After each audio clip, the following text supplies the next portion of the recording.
Hello everyone, I'm Thagomizer. Welcome to this second part of the showcase of workshop items from Instruments of Destruction.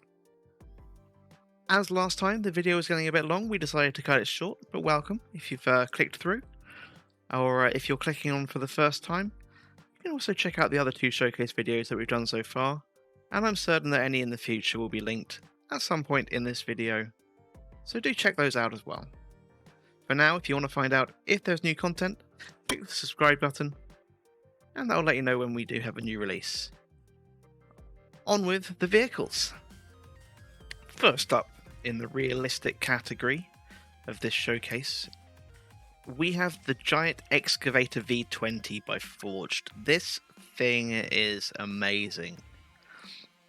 This looks just like you'd expect a digger to look, and the way it behaves is fantastic. It'll happily move forwards, turn around as you'd expect from any of the vehicles in this game. But we have extending and retracting arms. This also tilts on the base. And when you want to destroy something... oh yes. Absolutely what you'd expect from an excavator. The buildings just come down. You don't need to be facing the way that you're standing, so you can drive alongside things. And this just does exactly what you want it to. Next up, we have the Very Big Digger by XFox178X. This is an absolutely astounding machine. It uses all 500 parts, and it's mechanical. There are things done here which work just because of the mechanics in the game. Let's have a look at it first, and we'll probably come back into the build menu to have a look and see exactly what's going on. When I first saw the previous version of this, it couldn't turn very well, and they've added a rotating rear thing which helps a lot with rotation of this vehicle. So it's possible to steer it now, where it wasn't before. And that's a really good thing to see. Now let's not go on to the very interesting part of this. The digging part is mechanically hoisted into the air by the ropes. There is a pivot, I think. Okay, that raises this up. I'm using the wrong keys. Y and H. There is a piston which pushes this further out, and that pulls the digging arm up higher. And if we use the up arrow to move the slider along, it puts the excavating part back down. And we will have a look at how this works in a second.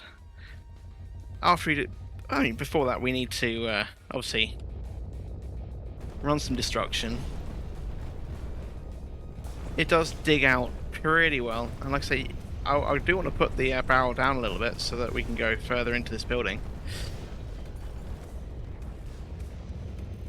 But this is absolutely incredible. Let's head over into the editor and see exactly what's going on here. So what we have here is a bunch of ropes. These are bungee ropes connected all around this construction. At each of these points where these arms connect, there is a free pivot. So everything is just freely hanging, and so all of this is held and made to work by pulling these bungee ropes from pulling them around. So this section here actually pulls this up, and with a counterweight here to pull it down. This is an absolutely fantastic build. One of the things, I think it's the only real mechanical system that I've seen which really has like a real world application. This is how this digger would exist in real life. Fantastic creation. And now, the moment I know that you've all been waiting for, it's time for the tanks. This is the stealth tank by Jenkins. As you can see, it's got no turret, so we're going to be struggling our way around, trying to get, the turret aimed at the right thing. We do have some control over it. We do get to put it in, put it out.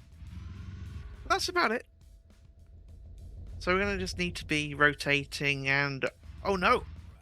There is the turret. And it rotates nicely.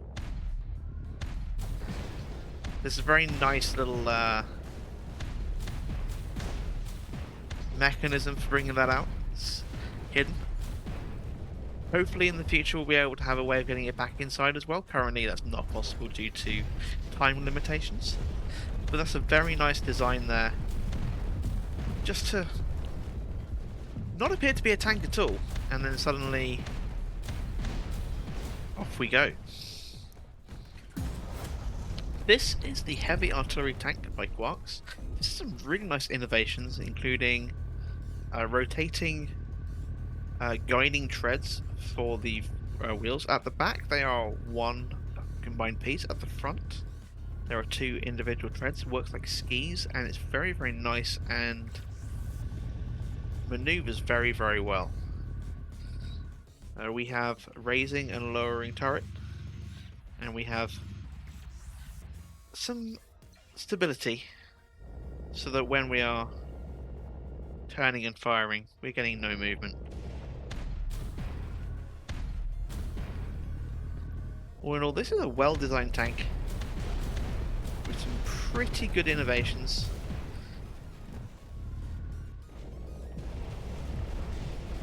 Which is obviously enabling quite a lot of destruction.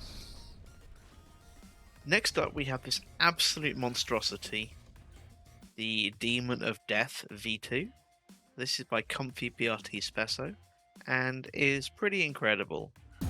It's got fantastic drive, turns on a dime, its overdriven treads allow it to do so much. We have chainsaws, we have a cutting blade, we have gun turrets, we have bomb turrets. This is all pretty incredible. We have rockets. This is one of the things I don't know is why exactly is on there. This handles so well it doesn't really need the rockets. We also have some fun spinning on those turrets. And then, the moment of truth. Let's fire off a few bombs and see what survives.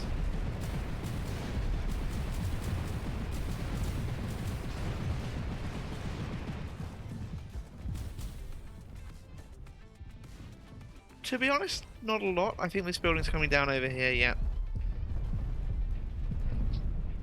This basically destroys, and it's very good at it.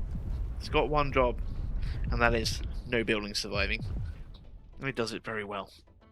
On to the next section of vehicles. This is the Chainsaw Motorbike by Woody. This is, as it says, a motorbike. 2 wheels, or 6 wheels really, that are effectively chainsaws. So if you crash into buildings, they fall down. Unfortunately, this is not particularly stable. It has the tendency of falling over. When that happens, you have to reverse your controls. Otherwise, it'll start going backwards when you want to go forwards. Pretty neat concept. Not the best implementation, but also it's something different.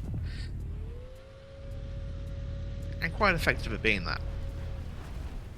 Meet the Riptide by CamperTY. Very similar concept to the motorbike, but this is a lot more stable. Has a bit more power to it. Is able to do power slides. This is actually a lot of fun to control. Again, not particularly the most serious of builds, but very effective at what it's trying to do. I'm going to drown it here by the look of things. Definitely check this out. This is the Riptide by CamperTY.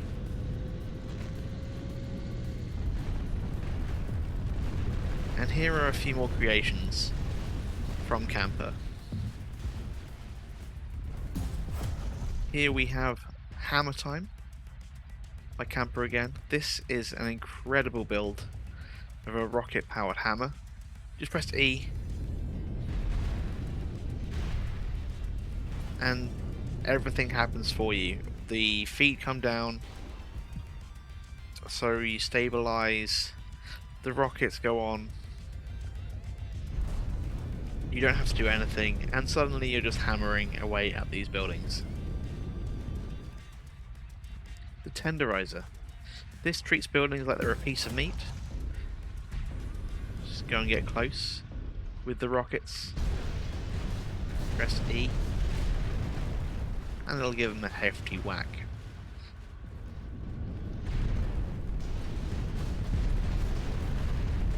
Definitely softens them up for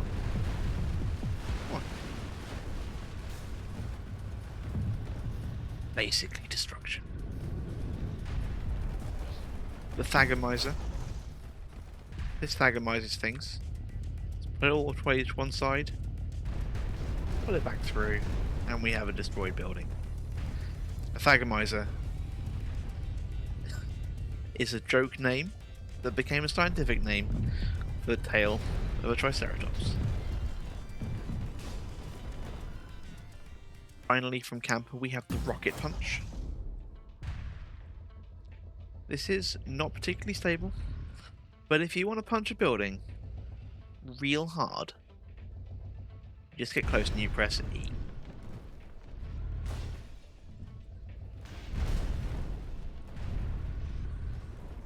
Fantastic work from Camper. They're always very well designed, always very well implemented. They're not supposed to be serious, they're supposed to be novel, and they succeed very much in that role. Our final section of the day, novelty, starts with the rocket bearer from Woody. This is a bunch of rockets on a delivery mechanism. Pretty simple controls. Press 1 to release his first set. Press 2 to release the second. Press 3 to launch the mega payload. If you haven't succeeded in bringing down a building so far, which we clearly have, you can also use the inbuilt magnets,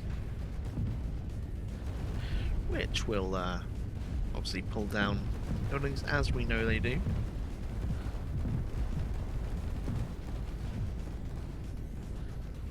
It's nice to have a separate angle of attack.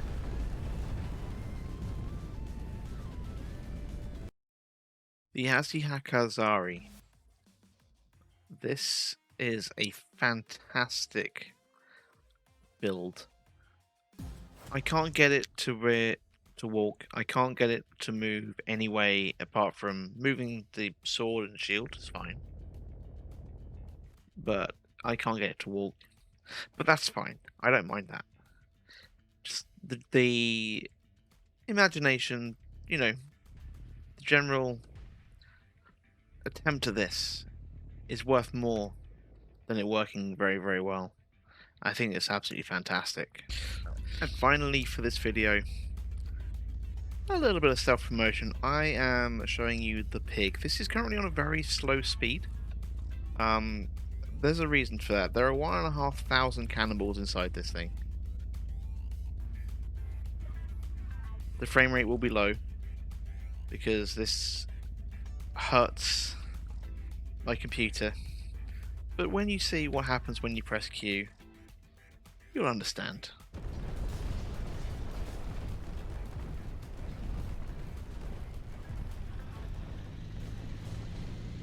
I'm not doing anything, they have absolutely no control. But we are pushing out 1,500 cannonballs, and we're sending the pig to its lovely grave. And that brings us to the end of this showcase of workshop designs for Instruments of Destruction. If you've enjoyed this, please do consider giving that subscribe button a click. That'll notify you when we have content coming out soon. And that will include a tutorial on the basics and more advanced techniques in building these vehicles. If you want to check out the previous video, that will be on a panel at the end here, as well as an easy button to subscribe. Thanks for watching.